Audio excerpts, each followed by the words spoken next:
This is Reality Dispatch by Jim Minns.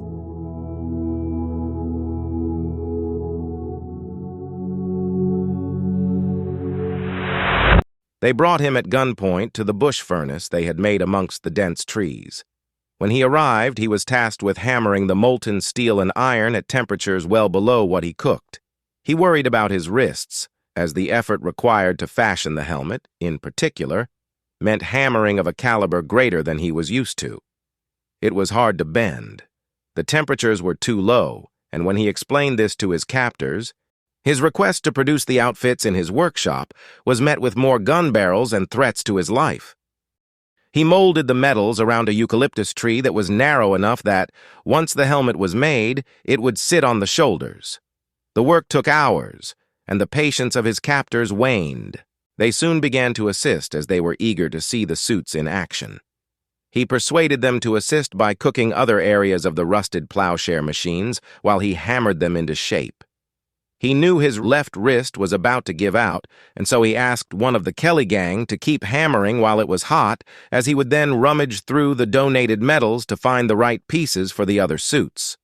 Hours had passed, and he was no longer engaged in the vigorous work. He was directing the gang according to the elements of his trade that required the most manpower.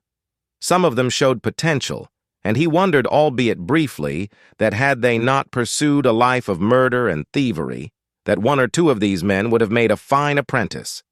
More hours had passed, and soon the entire camp was busying the metals with one team cooking and the other team hammering. He walked by each group as he had acquired their trust and answered their questions on welds and other factors of dealing with metals. Some were interested in the different intricacies of horseshoes for different terrains. He indulged them, and they let their guard down. He had acquired a minor level of trust. It was based on this assessment that he made a run for it when he believed their eyes were tied to their tasks. No one had seen him flee, and he felt the excitement of imminent freedom ahead. That was until he heard the click of Edward's hammer. Edward had wandered off to relieve himself and happened to stumble upon the fleeing blacksmith. It was happenstance that brought his fate ahead, but it was most likely always going to end in such circumstances. These people were notorious killers. "I'm no one," he pleaded. "I know," he acknowledged. "You could let me go." "I am letting you go." He began to walk closer. "To a better place."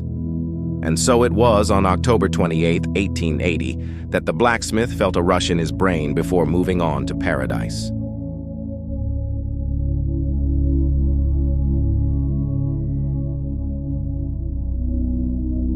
For more stories of fact-based fiction, head to jimminns.substack.com.